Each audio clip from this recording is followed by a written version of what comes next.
Tuesday, May 28, 2012. Madam Clerk, will you call the roll? Calling the roll, Mr. Miller. Present. Mr. Brady. Present. Mr. Germana. Here. Gallagher. Here. Mr. Strawn. Here. Ms. Conwell. Here. Mr. Jones. Here. Mr. Rogers. Here. Ms. Simon. Here. Mr. Greenspan. Here. Ms. Conley. Here. There is a quorum.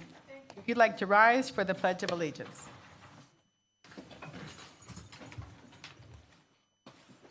I pledge allegiance to the flag of the United States of America and to the republic for which it stands, one nation, under God, indivisible, with liberty and justice for all. For our moment of silence tonight, tonight's meditation is to keep all of our police, fire, and armed forces in our prayers and thoughts as they place their lives on the line to ensure our safety and way of life.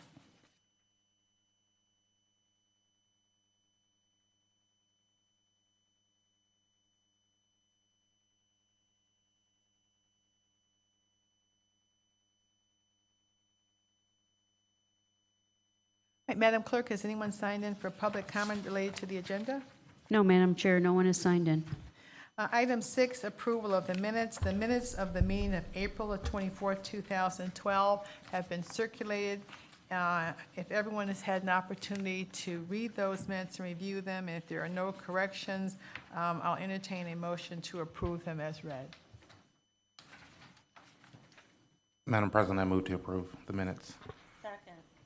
Moved by Mr. Rogers and seconded by Ms. Simon. Is there any discussion? All those in favor indicate by saying aye. Aye. Opposed? The ayes have it. The minutes are adopted as approved, as circulated.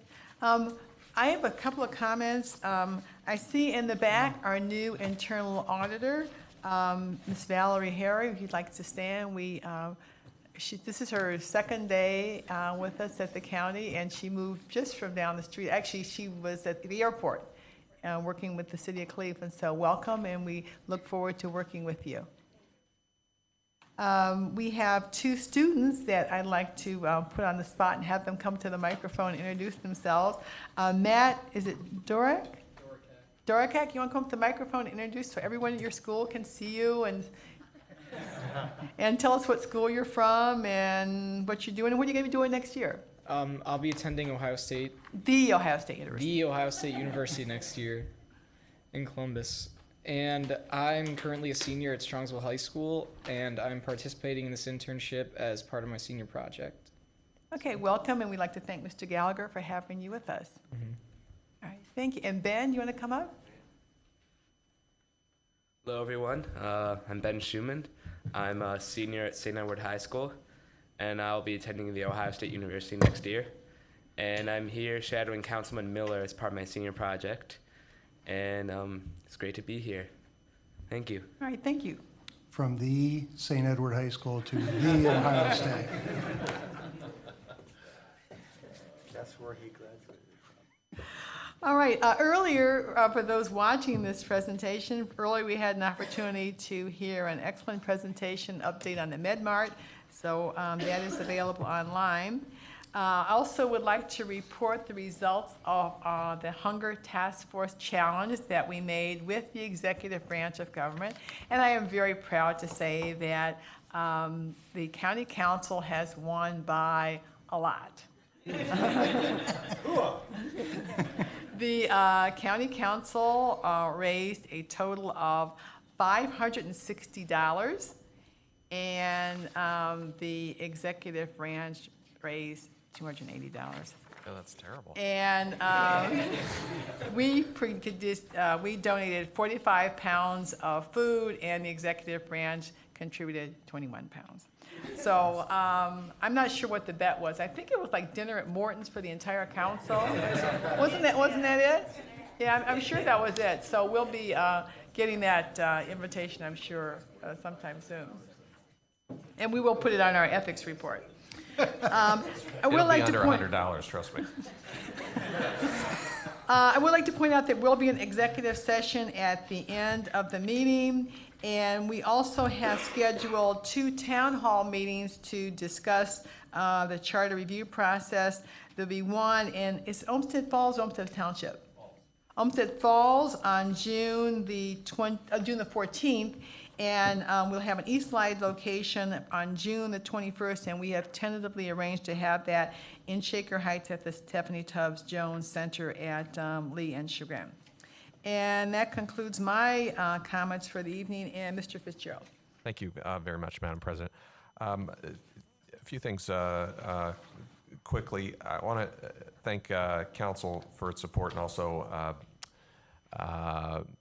Melvin Davis from my staff that helped coordinate our participation in the welcome home ceremony for the veterans and in support of our troops. That was last Sunday, not this past Sunday, but the Sunday before. It was very well attended. It was a great event. We had a couple sheriff's deputies that were home from Afghanistan. It was good to honor them. Melvin did a great job. He's a veteran, as you probably know, but it ended up being really a touching ceremony, and appropriate, as we're one of the few cities actually in the country that have officially recognized the end of the Iraq conflict, and trying to make sure that we don't repeat some of the mistakes that have been made after previous conflicts in terms of truly, in a substantive way, welcoming home our veterans. We're going to have some more things to announce about that in the coming weeks in terms of trying to make job opportunities available to them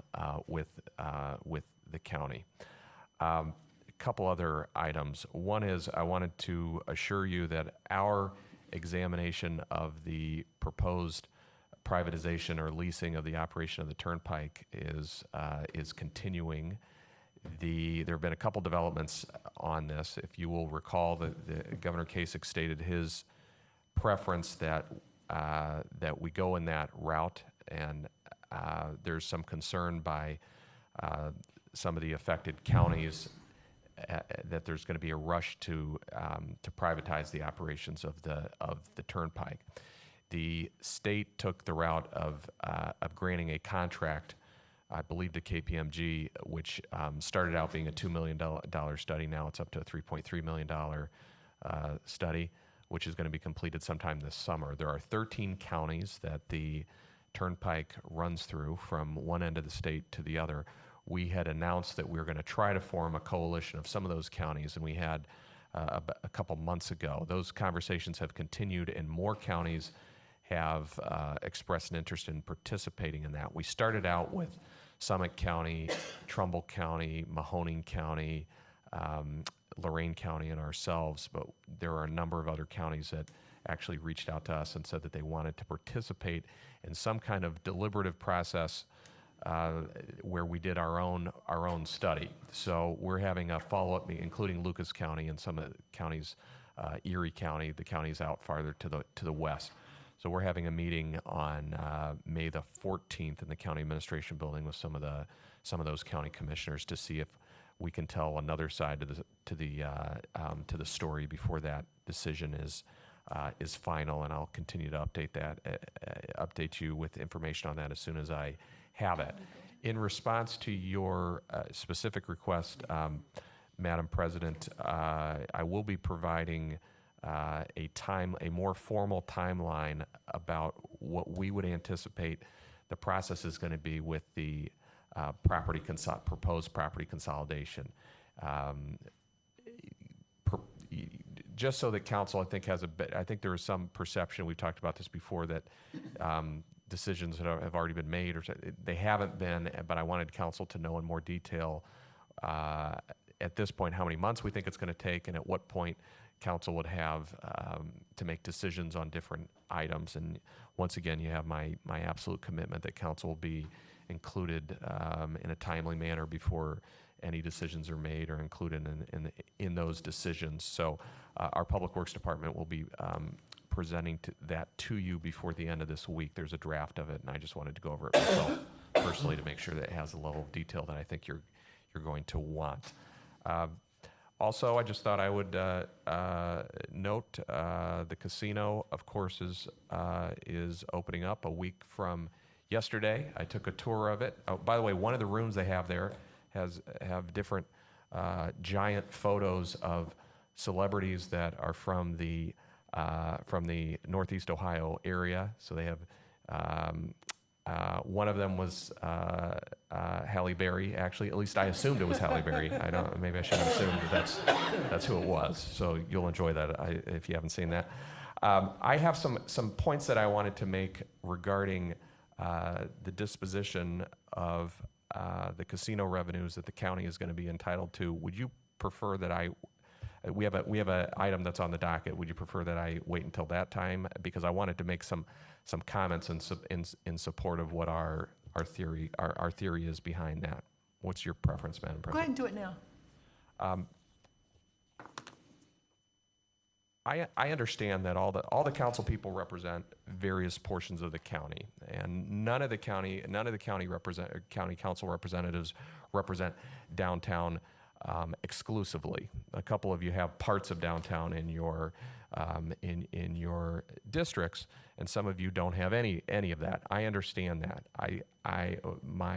My plea to the council is to not view the downtown area as a simple geographic territory, as we might the rest of the council. A downtown of any metropolitan area has a special role in the life of a county and in the life of a larger metropolitan area that is not just defined by geography.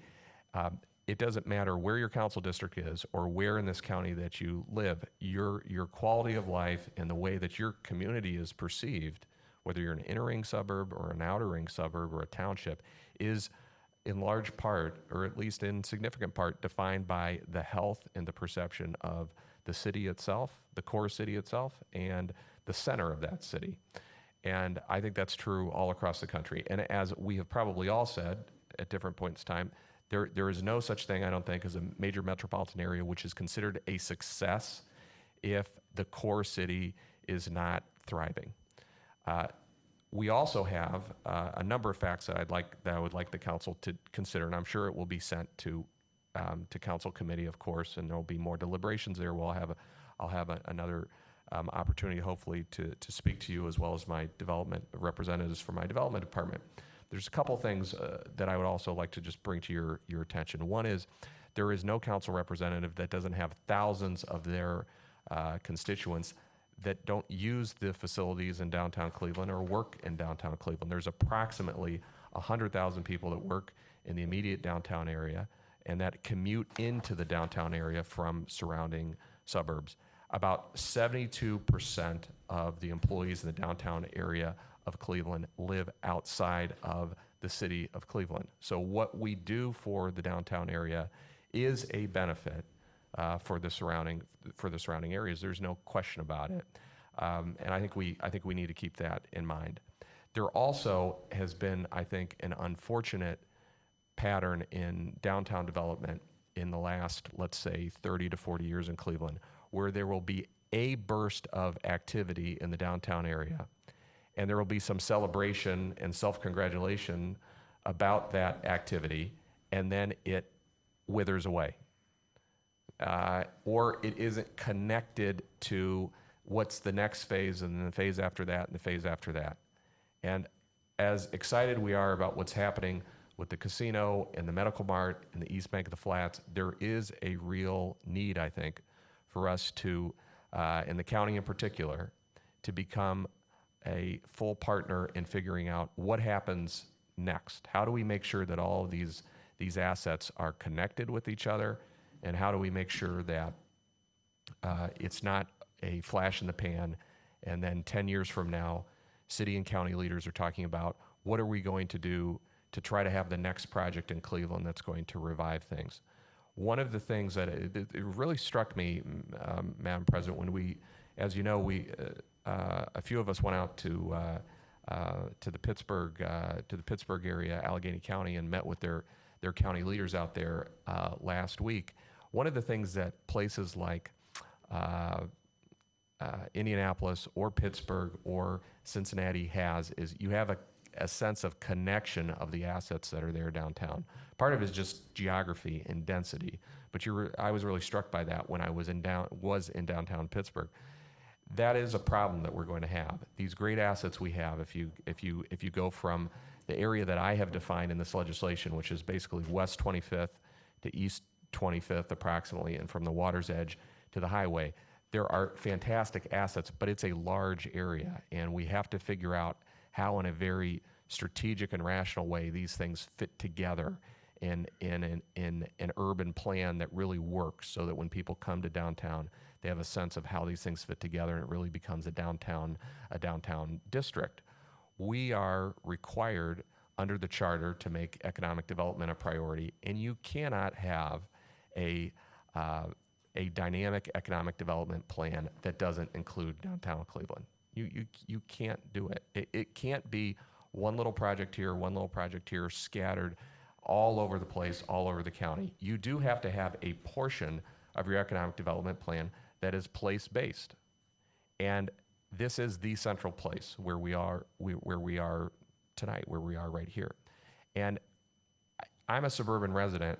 I make a point, and those of you who have seen my town hall presentations, as sparsely attended as they may sometimes be, you know that I always make that point. It doesn't matter where I am or what suburb I'm in. I always try to make the point that we have to have a role in a vibrant downtown Cleveland. Now, we have a lot of things going our way right now, but I think we have to plan for the next stage. There's also, and we're going to provide, as this legislation goes to committee, we're going to provide you some additional information on this. But the specific economic development loans that we have made have by and large not been in the city of Cleveland, and they by and large have not been in downtown Cleveland. And if you look at where business migration has been, what we've estimated is that in the 10 years from about 2000 to 2010, about 75% of commercial relocations were moving outward from the core city to surrounding areas. And again, that's something we have to pay attention to. We have to get that density with residential, with commercial, with business activities in this area. Now, last point. And again, I understand that it'll be the committee process where again, my staff and I will have a longer discussion with you about that. But we need to do something with these funds. There's an old saying that no one is safe when Parliament is in session, or when Congress is in session. There are continual discussions in Columbus about what they should do with this money. And I think we need to, as quickly as possible, we need to designate a use for these funds. Now, normally I would say that's a little premature because we haven't collected any of these funds yet, and because we don't know exactly how large the returns are really going to be. The estimates have been, from $8 million to $13 million, but it depends on who you talk to, because there's some projections, but they're just that. They are projections. So normally I would say let's wait and see. But I think because of what's been going on in Columbus, what's already been attempted, by the way, and was beaten back once, which was to take 50% of these funds and dedicate them for a purpose that the legislature had decided was important. It's important for us to act relatively quickly. By the way, in that legislation, they specifically were exempting the city of Columbus because the city of Columbus had already designated their casino revenues for a specific project, which happened to be a downtown project. But even the legislature knew that they weren't going to interfere with a contract that had already been entered into. Now, I say that only because council rightfully likes to take its time in deliberating about things, and so would we. I just think that with what's going on in Columbus, where there have been, according to the County Commissioners Association and our own lobbyists down there, there have been repeated conversations about that somehow the host counties for the casinos have all of a sudden are going to receive a windfall that they don't need. Well, there's a lot of reasons why that isn't the case, not the least of which that is why many people voted for this legislation in the first place, and because there are social costs that come along with gambling that we will be shouldering, and there are lots of other reasons why why constitutional reasons and legal reasons that we believe that they shouldn't be able to tamper with the formula. But nevertheless, I think it's incumbent upon us to act with some dispatch about making sure that we have designated projects for these funds. So what my overall request is that I understand that everybody represents a district, and I understand also that there are very specific needs that individual council people feel strongly about. But what I would ask you to do is, if you have a specific need or a specific request because you feel strongly about a particular issue, before you would change the formula that we've proposed, let us talk to you about other parts of the budget that may be able to fund specific initiatives that you might be interested in. What I would hate to see, and the mistake that I think some other governmental bodies have made, is they've started dividing up this casino revenue in multiple ways and in a very fragmented and kind of diffuse way. I think it makes sense for us to focus this money, which really shouldn't be budgeted for any continual expense, but I think should be focused on something that's consistent with the casino itself, which was supposed to be an infusion of economic activity into downtown in particular. I think that's consistent with the funds themselves.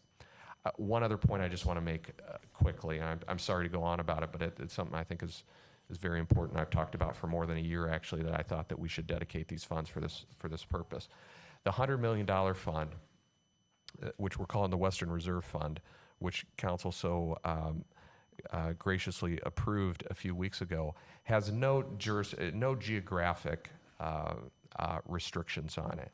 There are 3 or 4 projects that are already in the pipeline for that I would assume are probably going to be approved because they are high impact projects. I'm talking about things like the Phillips project and so forth.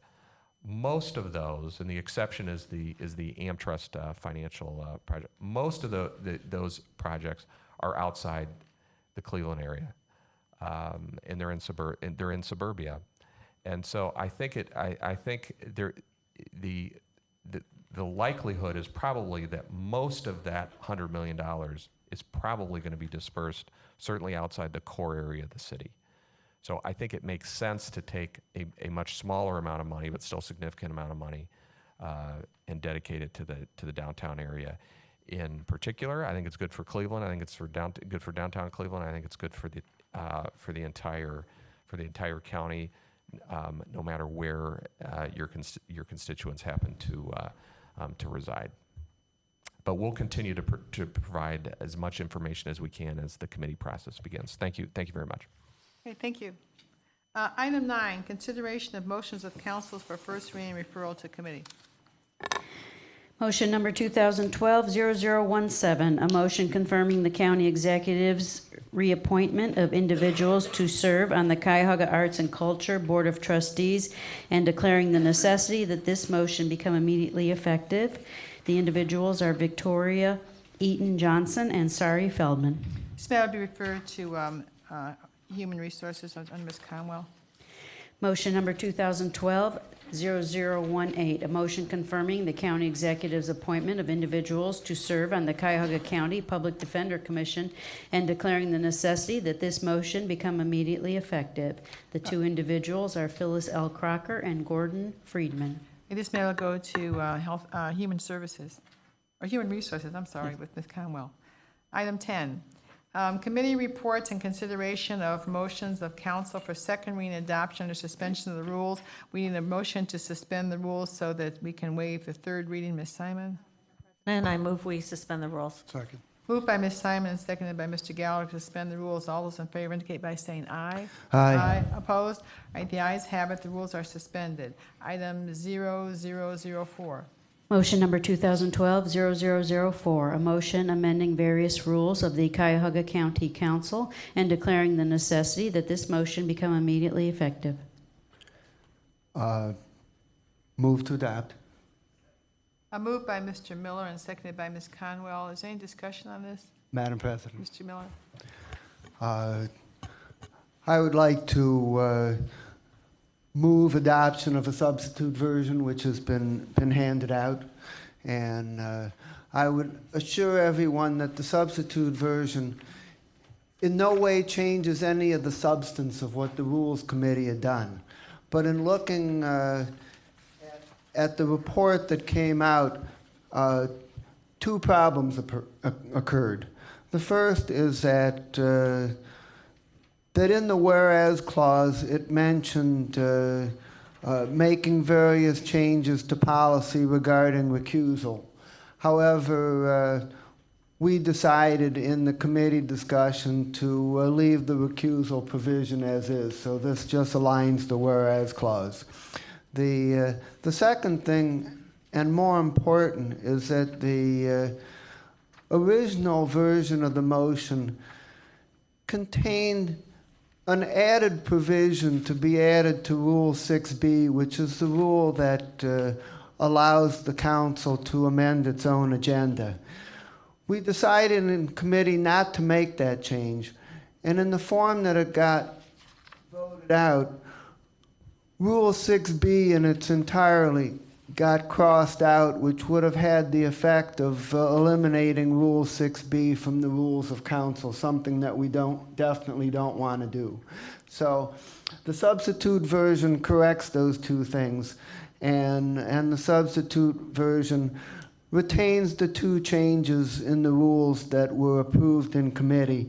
Number one is that it corrects an incorrect reference where we adopted 2 years as the length of time for committee appointments, but in one place that didn't get changed. And the second thing is that this motion provides a process where the sponsors of legislation can inform the clerk that they're withdrawing the legislation from consideration, as sometimes it becomes apparent that a particular piece of legislation is not going to move forward. And then it contains a companion provision where the clerk will announce that the legislation has been withdrawn at the next council meeting and provides a place for that on the agenda so that it gets on the public record.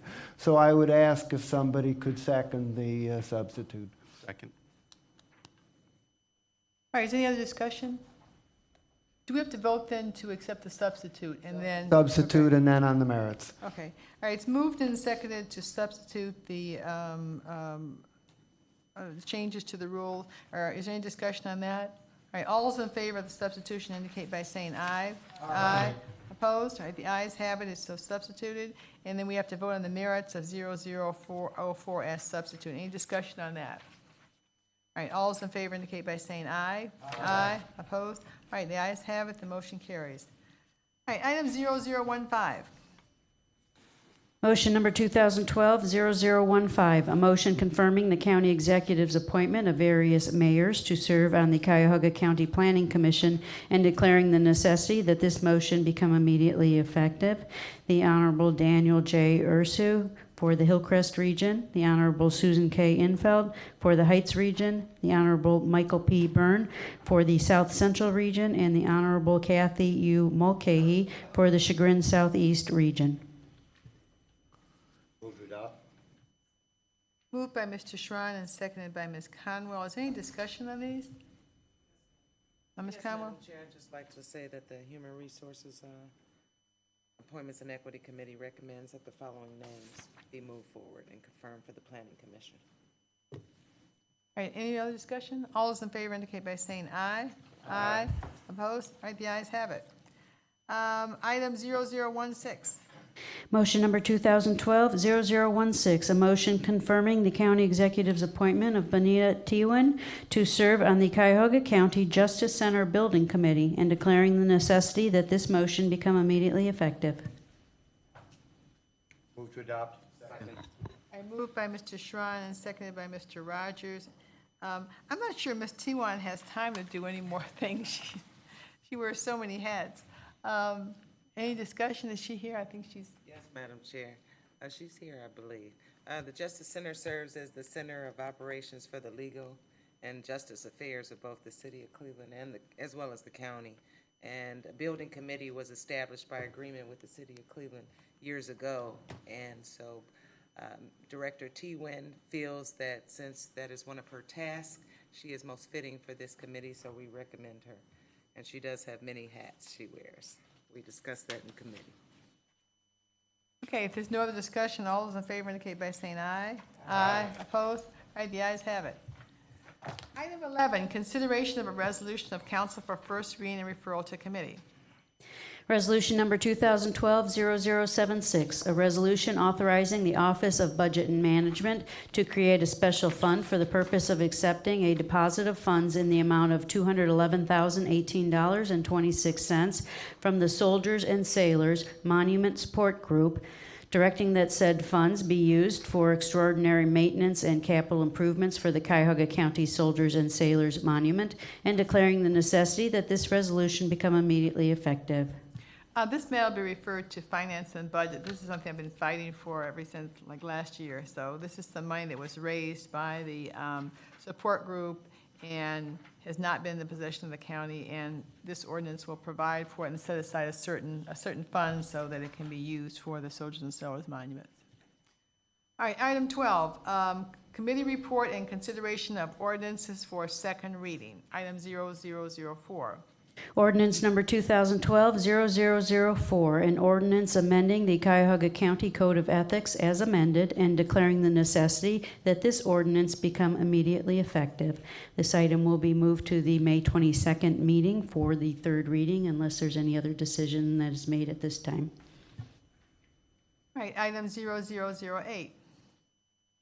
Ordinance number 2012-0008, an ordinance amending ordinance number 2011-0019, which established the agency of Inspector General and the responsibilities and duties of said agency, and declaring the necessity that this ordinance become immediately effective. This item will be moved to the May 22nd meeting agenda for third reading unless some other action is taken this evening.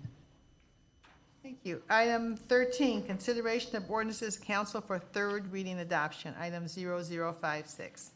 Ordinance number 2011-0056, an ordinance establishing a general fund balance reserve policy and replenishment plan, and declaring the necessity that this ordinance become immediately effective. Madam President. Mr. Greenspan. Thank you. I've got a statement I'd like to read. It pertains to both 0056 and 0058 as their subject matter is Why don't we have the same. clerk go ahead and read 0058? Can we do that? Oh. No. Move to adopt. Yeah. This is for third Well, reading. hold on, Mr. Greenspan. We have a motion by Mr. Schron to adopt Second. and second by Mr. Miller. All right, now go ahead. I'm sorry. I'll just read my statement. It pertains to both, so I won't be reading it twice to the pleasure, I'm sure, of my colleagues. I've authored the two ordinances before us tonight, Ordinance 2012-0056 and Ordinance 2012-0058 for two primary purposes. The first being to codify an existing county policy, the reserve policy currently incorporated in our budget resolution, and secondly, to create a new standard, the replenishment plan, as an attempt to provide fund replenishment guidance should the need ever arise to utilize the reserves. It is my firm belief that these two concepts individually demonstrate sound fiscal practice, and the former strengthens the latter, but by no means does a removal of the replenishment concept diminish the critical need for us to codify the reserve policy. It is my belief that this government must design, develop, and implement best practices for all aspects of county operations, especially fiscal policies that promote the delivery of services to our residents, enhance economic development activities, and contemporaneously provide sufficient reserves to ensure that money will be available to meet any unanticipated needs. It is also critical that we balance good government with good public policy. The original proposed ordinances, which included both the reserve and replenishment plan, as we heard 2 weeks ago and in months of committee testimony, have demonstrated the various views of this council.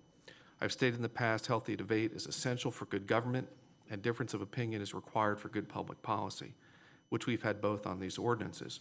We do not all agree on this issue or these issues, and in total or in part, I don't believe that it is necessary for us to agree all of the time on all of the issues. But what is important is that in the spirit of good government and good public policy, that this government move forward in a manner and fashion that puts the needs and interests of the residents and businesses above our own ideology and personal opinions. With this being said, I bring forward 2 substitute ordinances which identify sound best practices approach to the concept of codifying reserves consistent with our already unanimously approved budget. These 2 proposed substitutes are clearly good public policy. As I stated in our last meeting, this is legacy-setting legislation. This provides guidance to our county, and without guidance, there's no accountability. I urge my colleagues to support these 2 substitute ordinances. So with that, Madam President, I bring forward substitute ordinance 2012-0056 for consideration. 2000. All right, we need a second. I'd second that. Seconded by Mr. Gallagher. All right, is there discussion on the substitute ordinances? Mr. Shrine? Yes, thank you, Madam President. I'll vote to support the substitute ordinance. I would have also voted to support the original ordinance. I believe that good public policy does call for us to have support for reserve policies in place, just as if we had a policy in our own families of saving money for a college fund, for saving money for our own health insurance programs, for saving money for our long-term retirement. If it ever came time to take and deplete those, should it be tough economic times, I think we would all be recognizing that need then comes back to looking at our families, whether it be a time of a recession where we had to deplete those, that we come back and make good policy decisions with our own family to replenish those. I think that that's why I was prepared to support the first ordinance. I also believe that in the spirit of compromise, to get to this place, we still have a definite need for the idea of the concepts of reserve policy. So I will be supporting the substitute ordinance. Thank you. Mr. Jimena? Madam Chair, I'd like to be added to the substitute ordinance as a co-sponsor, as I was on the first ordinance. All right, any other discussion? Madam President, Yes. has the substitute been distributed? Yeah, it's in the agenda. Oh, it's in the, okay. All right, we call for a vote on the substitute. All those in favor indicate by saying aye. Aye. Opposed? All right, the ayes have it. All right, on the merits, is there any discussion? President. Mr. Miller? Madam President, and I'm going to speak to both ordinances in the interest of time. Ordinances 2011-56 and 2011-58 as substituted establish reserve policies for Cuyahoga County. The general reserve is set at 25% of annual expenditures, and the Health and Human Services reserve is set at 10%. Except that tracking the budget resolution, that reserve target will be 15% through 2013. I commend the prime sponsor, Councilman Greenspan, and also County Executive Ed Fitzgerald and our finance leaders, Wade Steen and Matt Rubino, for their leadership on this issue. The Finance Committee worked for several months on this legislation and reported out a stronger version than what we have here. That version not only set reserve targets, but also set forward a flexible framework for eventual replenishment when reserves inside the target range needed to be used. I believe that version could have been a national model that would have brought credit to Cuyahoga County as a leader in financial management practices. However, what remains is highly significant. It provides an ongoing reserves policy in ordinance form for both the general fund and the Health and Human Services. And in my opinion, it is good management practice in the public arena to put forward our long-term financial strategy openly and in advance. These ordinances help do so in a major way, and I recommend approval of the substitute ordinances. Any other discussion? All right, Madam Clerk, will you call the roll?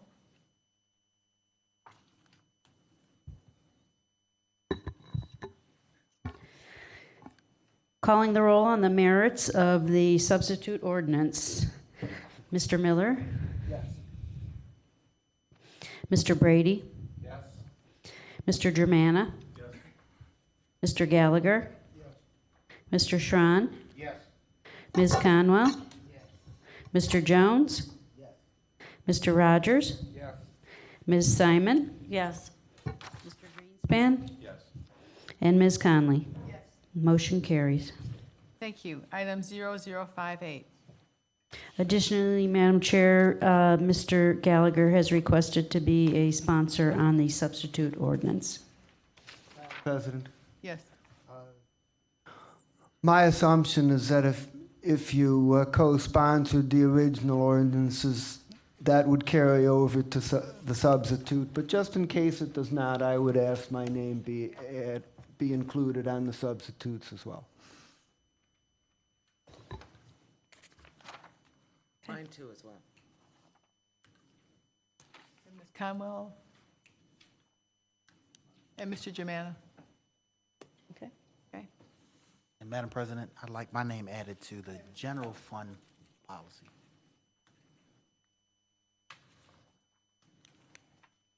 You want yours on 5-6? 6. Okay. All right. Then moving to ordinance number 2011-0058, an ordinance establishing a Health and Human Services Levy Fund, fund balance, reserve policy, and replenishment plan, and declaring the necessity that this ordinance become immediately effective. Motion to adopt. Second? I moved by Mr. Greenspan and seconded by Mr. Schron. Madam President, Yes. I bring forward a substitute ordinance, ordinance 2011-0058, in consistent fashion with the previous legislation that we just adopted. All right, it's moved by Mr. Greenspan and seconded by Mr. Germana for the substitute. Is there any discussion on the substitute? All those in favor of accepting the substitute ordinance indicate by saying aye. Aye. Opposed? All right, the ayes have it. The ordinance is so substituted. And is there any discussion on the merits of the substitute ordinance? All right, Madam Clerk, will you call the roll? Calling the roll on the merits of the substitute ordinance, Mr. Miller, Yes. Mr. Brady, Yes. Mr. Germana, Yes. Mr. Gallagher, Yes. Mr. Schron, Yes. Ms. Conwell, Mr. Jones, Yes. Mr. Rogers, Yes. Ms. Simon, Yes. Mr. Greenspan, and Ms. Conley. Motion carries. Additionally, Mr. Gallagher has requested to become a sponsor on the substitute ordinance. Okay, moving right along. And I could thank everyone for their work and cooperation on the passage of those two ordinances. Item 14, consideration of resolutions for first reading adoption under suspension of the rules, Rule 9D and 12A. Ms. Simon? President, I move we suspend the rules. Second. Moved by Ms. Simon and seconded by Mr. Gallagher. Any discussion? All those in favor indicate by saying aye. Aye. Opposed? All right, the ayes have it. The rules are suspended. Item 0077. These rules are suspended because these are matters of immediate urgency, and we need to have them passed right away. So we're suspending the rules that require 3 readings and referrals to committee. Resolution number 2012-0077.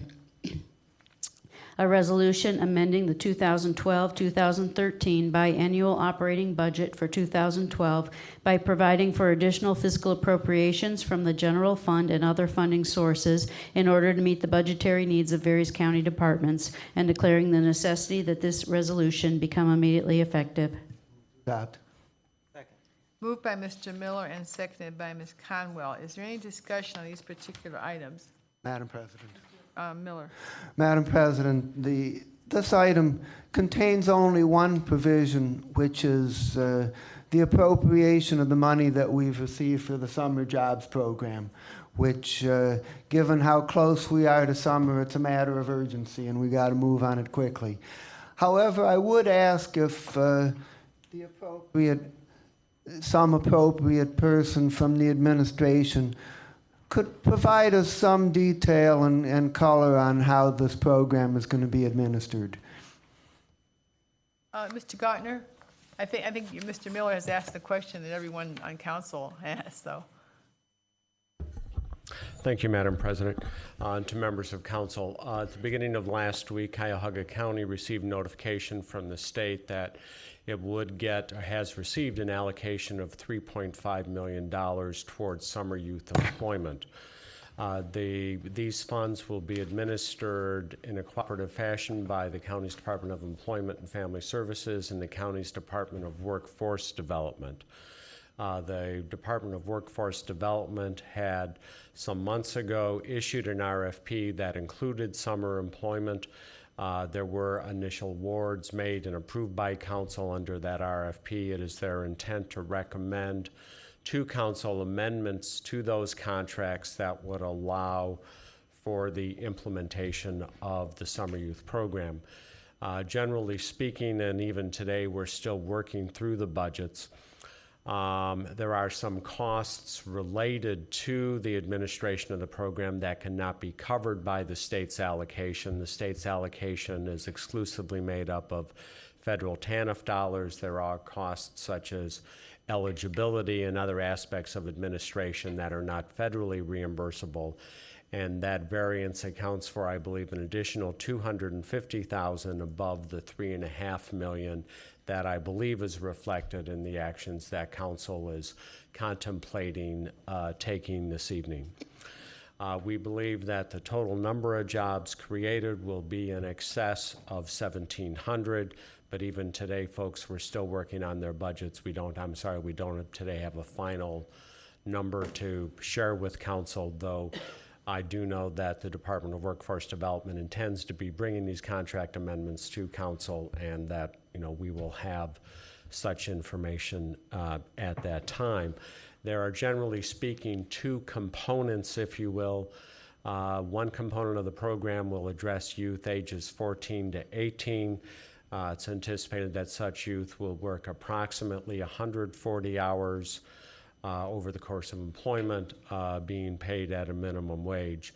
There is a second element of the intended program that is designed to work in concert with the county's Welfare to Work program for individuals who have had a school-time work assignment but are out without assignment for the summer in the age, and we're talking here about young parents ages 18 to 24 who otherwise would not have an assignment, that the county has an interest not only in them fulfilling their work obligation, but also it goes into the county's calculation of the federally required work participation rate. So there would be a short-term employment option offered to such individuals. I believe that is largely the information that I have. We expect later this week to be able to provide council and the community with more descriptive information, including the process that individuals can use to apply for the positions. Madam President, if there are other questions, I'd be happy to attempt to answer them, but I think that's largely what I've offered is largely the information I have as of this point. Okay, any other questions? Mr. Miller. Madam President, to Director Gauntner, can you give us some idea of the allocation between the two programs that you mentioned? In other words, how much of the resources is going to go to the youth 14 to 18 and how much to the welfare to work component? My understanding is the vast majority of the resources reflected in the jobs will be going to summer youth, and speaking to staff today, they estimate that of individuals in the Welfare to Work program, they estimate that to be about 250 of the 1,700 jobs. All right, Mr. Rogers. Thank you, Madam President. Mr. Gautner, I'm wondering how many organizations that responded to the RFP have been selected? To the councilman through the chair, it's my understanding that the Department of Workforce Development has 5 vendors currently under contract for youth employment services, all of whom had responded to the RFP and with whom they are currently developing amendments for council's consideration. And that's 5 for both aspects of the program, or do you? Yes, sir. Okay. I had another question, but it escapes me. Do you know do you anticipate sometime next week we'd see more formalized information that we can disseminate to the public? It's my hope that by the end of this week, we will have information. Really, the individuals for summer youth we're seeking to enroll are individuals or in families where the income is at or below 200% of the federal poverty. To say that in English, a family of four, the income threshold is approximately $46,000 a year. We had provided to council staff a chart breaking down that income threshold for various sizes of households. The families will have to be willing to document their income, to share pay stubs. There are other aspects of TANF eligibility. Somebody in the household has to be below age 18 or below. So folks have to be willing to undergo the eligibility process. They need to be in low to moderate income households. And those are the primary eligibility factors, but it's my hope to be able to provide that to the community and to council really in a condensed fact sheet form later this week. Madam President, one more question. Are the vendors that have been selected, are they responsible for the outreach to the public and for recruiting people to participate in the program, or is the county doing something to reach out to these young folks in order to? To the councilman through the chair, while the county will be continuing to do some publicity, I think there was a brief initial announcement last week with more to come when we have the specifics. The vendors are the ones who have to do the eligibility. And so kind of at the end of the day, they will have the responsibility for the selection of individuals who are appropriately income eligible and otherwise comply with the required elements of completing the TANF eligibility process. And one final question. The vendors that have been selected, are they just working on placement?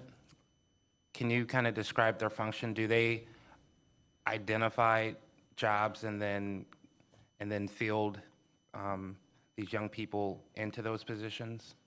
They do they check the eligibility and then they match them with a job that fits Correct. their skill level? Correct. And so it's all of these 5 vendors, they're all kind of doing the same work, or? They're, to the councilman, through the chair, they're certainly doing similar work. I think each of these folks have, my understanding is, have worked with different segments of the community in the past. It includes some better known organizations like Tri-C and YOU, and forgive me, I can't recall the list of the full 5 as we speak, but these are organizations who have worked in youth employment. They're also required and will have the obligation, to provide appropriate supervision, which is, again, the cost of the program, to arrange for payroll processing. They also need to be organizations that can stand, an audit by the state auditor should they choose to come in. And last time we did this program 2 years ago, what the state auditor did was to just pull a selection of files in each county, and they really work back through the process. Was an application taken? Was that application found appropriately eligible? Are the supporting documents there? Were the other aspects and conditions of the program complied with? So in organizations that really have a an administrative infrastructure, that they will be able to retain records and appropriately engage in that process if that emerges. Thank you. All right, any other questions? We would appreciate updates as soon as you get the information available, and make sure you get it to our staff or to Ms. Schrosser, and we'll get it disseminated. Certainly, Madam President. All right, any other questions, discussion? All right, all those in favor indicate by saying aye. Aye. Opposed? All right, the ayes have it. Item 0078. Resolution number 2012-0078, a resolution authorizing a contract with Emerald Development and Economic Network Incorporated in the amount not to exceed $10,116,156 for the Shelter Plus Care tenant-based rental assistance program in connection with the fiscal year 2010 Continuum of Care Homeless Assistance Grant Programs and the McKinney-Vento Homeless Assistance Act. for the period April 10, 2012 through April 9, 2013, authorizing the county executive to execute the contract and all other documents consistent with this resolution, and declaring the necessity that this resolution become immediately effective. Move approval. Moved by Mr. Brady and seconded by Mr. Miller. Mr. Brady? Yes, Madam Chairperson, I doubt that any of us want to turn down $10 million from the federal government, but because of the size, the size of this, and because of the urgency of this, I'd like to have Ruth Gillette, who leads our Office on Homeless Services, to come forward and explain pretty much the urgency in particular. Good evening, Madam President and County Council members. Ruth Gillette, Office of Homeless Services. First of all, I'd like to really thank Health and Human Services Committee Chair Dan Brady for bringing this item forward for consideration at today's meeting, and provide a little background as to why this is an urgent request. Cuyahoga County is the applicant to the U.S. Department of Housing and Urban Development for the Shelter Plus Care program. Shelter Plus Care provides a rent subsidy to disabled homeless persons and families who are living in shelters or on the street. The care portion of the program comes by way of a dollar-for-dollar match from the local behavioral health systems, which provide support services to clients so that they can remain stably housed in the community.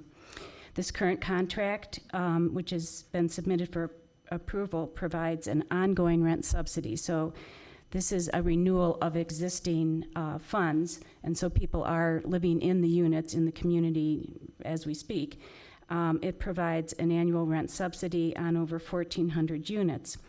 The contract and grant, the grant agreement and contract dates are both April 10th through April 9th of each year. The issue for Cuyahoga County is that the way HUD processes their grant agreements, they do them quarter by quarter.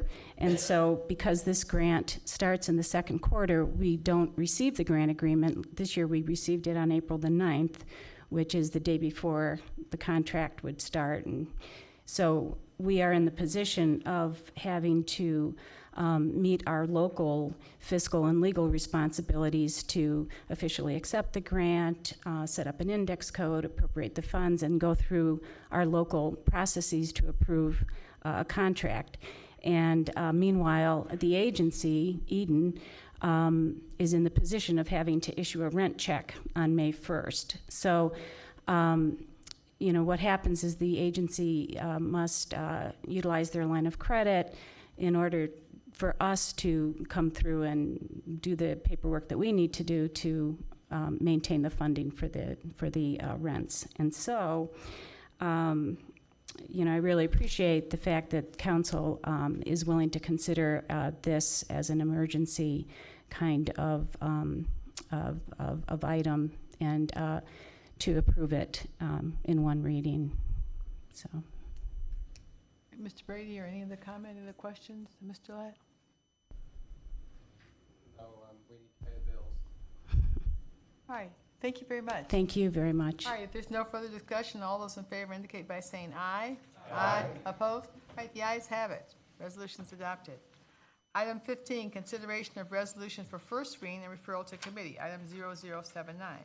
Resolution number 2012-0079, a resolution authorizing an agreement with City of Cleveland in the amount not to exceed $2,620,777.24 for reimbursement of eligible expenses for planning, training, exercises, equipment, and grant administration in connection with the fiscal year 2009 Urban Area Security Initiative Grant Program for the period August 1, 2009 through June 30, 2012, and authorizing the county executive to execute the agreement and all other documents consistent with this resolution. This way I'll go to public safety. Resolution number 2012-0080, a resolution approving a sanitary sewer line vacation and granting of easement agreement with Walmart Real Estate Business Trust, a Delaware statutory trust, in connection with property located in the city of Brooklyn, and authorizing the county executive to execute all documents required in connection with said agreement. This way I'll go to public works. Item 16, committee reports and consideration of rules for second reading adoption under suspension of the rules. We need to suspend the rules so that we can waive the third reading of this ordinance. Ms. Simon? Madam President, I move we suspend the rules. Second. I moved by Ms. Simon and seconded by Mr. Gallagher. Any discussion on suspension of the rules? All those in favor indicate by saying aye. Aye. Opposed? The ayes have it. The rules are suspended. Item 0069. Resolution number 2012-0069, a resolution amending the 2012-2013 biennial operating budget for 2012 by providing for an additional fiscal appropriation from the general fund in order to meet the budgetary needs of a county department and declaring the necessity that this resolution become immediately effective. Move to adopt. Second. Moved by Mr. Miller and seconded by Mr. Schron. And I understand there's going to be an amendment on this, Mr. Miller? Madam President, I move to amend, and we heard this legislation in committee, and the original scope was for $800,000 in conjunction with our property consolidation program. But when it came to committee, we learned that that part of what had been intended to be done by this piece of legislation had already previously been done by another piece of legislation that had been passed. And as a result, the need is only for $267,750 as opposed to $800,000. So the amendment is to simply change to that number. And I would ask if someone could second the amendment. All right, moved by Mr. Miller and seconded by Mr. Germana to amend the resolution. Is there any discussion on the amendment? All those in favor indicate by saying aye. Aye. Opposed? The ayes have it. The resolution is so amended. Is there any discussion on the merits of this? Madam President, Mr. Miller. the property consolidation program has the potential to save the county a great deal of money, so I ask for approval. All right, any discussion? All those in favor indicate by saying aye. Aye. Opposed? The ayes have it. Resolution is adopted. Item 0074. Resolution number 2012-0074, a resolution declaring that public convenience and welfare requires resurfacing of Dennison Avenue from Fulton Road to Pearl Road in the city of Cleveland. Total estimated construction cost $850,000. Finding that special assessments will neither be levied nor collected to pay for any part of the county's costs of said improvement, and authorizing the county executive to enter into an agreement of cooperation with said municipality in connection with said project. Move to adopt. Moved by Mr. Jones and seconded by Ms. Conwell. Is there any discussion on this? This has been heard in the Public Works Committee. Madam President, this is one of the initial road projects, one of the earlier projects that we've done under our new pavement policy. This road was identified as a rated poor road. And under our new policy, again, the county initiated contact with the city of Cleveland. It was a project that Cleveland was going to take on. But as a result of the county's contact, the county will do the construction of the road, of the resurfacing, and the city of Cleveland will handle the design work. The full cost will be taken on by the county. And it's a project that would not have happened under the old policy of average daily traffic of 15,000 vehicles traveling on a regular basis. And they were at about 10,000. So we have now tiered the road projects, and this is one that would have that's under our second tier, and it's a good project, and I ask my colleagues to support it. Madam Chairperson. That's Mr. Brady. This road, Dennison, is in my district on the west side. It is, while not as heavily traveled as perhaps 117th Street and some of the others, is really a lifeline for thousands of people for quite a distance in a low-income area for the most part. We don't see too many of these, this kind of legislation come through here that's in the city of Cleveland for obvious reasons. But as the councilman of the 3rd District, I deeply appreciate this project and the fact that it was made possible by the administration's policy initiative. And I'd like to co-sponsor the bill. All right, we add Mr. Brady's name. And I'd like my name added also if it's not already present. All right, any other discussion? All right, all those in favor indicate by saying aye. Aye. Opposed? All right, the ayes have it. The resolution is adopted. Item 0075. Resolution number 2012-0075, a resolution declaring that public convenience and welfare requires resurfacing of Riverview Road from Brookside Road to Fitzwater Road in the cities of Brecksville and Independence. Total estimated construction cost $600,000. Finding that special assessments will neither be levied nor collected to pay for any part of the county's costs of said improvement, and authorizing the county executive to enter into agreements of cooperation with said municipalities in connection with said project. Move to adopt. Second. Moved by Mr. Schron and seconded by Mr. Jones. Any discussion on this item? Just add if I could have my name added. Mr. Schron's name? And Madam President, like the earlier item, this road was rated poor, has a very low average daily traffic of vehicles, but it is fully funded by the county, this resurfacing project, and I ask my colleagues to support this also. All right, any other discussion? All those in favor indicate by saying aye. Aye. Opposed? The ayes have it. Item 17, consideration of ordinances for first reading and referral to committee. Ordinance number 2012-0011, an ordinance establishing an economic development fund for the purpose of collecting and expending proceeds from gross casino revenues and declaring the necessity that this ordinance become immediately effective. This matter will be referred to the committee of the whole based on the importance of it, and appreciate the comments by Mr. Fitzgerald. And since it is an economic development area, Mr. Schron has agreed to chair those meetings of the whole. And we anticipate that the first meeting will be on May 22nd at 3 o'clock here in council chambers. All right, item, Madam President, what yeah, time? 3 o'clock. We wouldn't put it at 1 o'clock because we know that's your time slot, Mr. Greenspan. We would put it at 6 o'clock, but I don't think I want anybody to show up. We have the casino.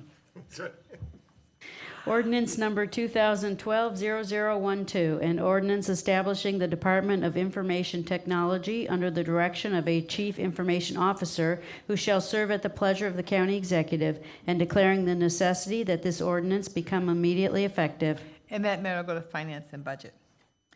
Are there any miscellaneous committee reports? You want to start on this side? We'll walk around, Mr. Miller. Madam President, Finance and Budget will meet at our regular time next Monday at 1 o'clock, and we will receive the final version of the first quarter 2012 financial update, and we'll also hear the two pieces of legislation that were referred to the committee at tonight's meeting.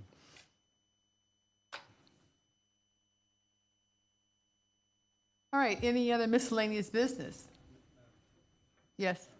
President, I'm sorry, I just want to give a quick update on the charter review process. We've had 2 meetings. We've outlined a very extensive program, which not only includes the review of the 10 proposed charter amendments in the Charter Review Committee, but also it outlines a protocol which includes committees of the whole, as well as council meetings for first, second, and third readings.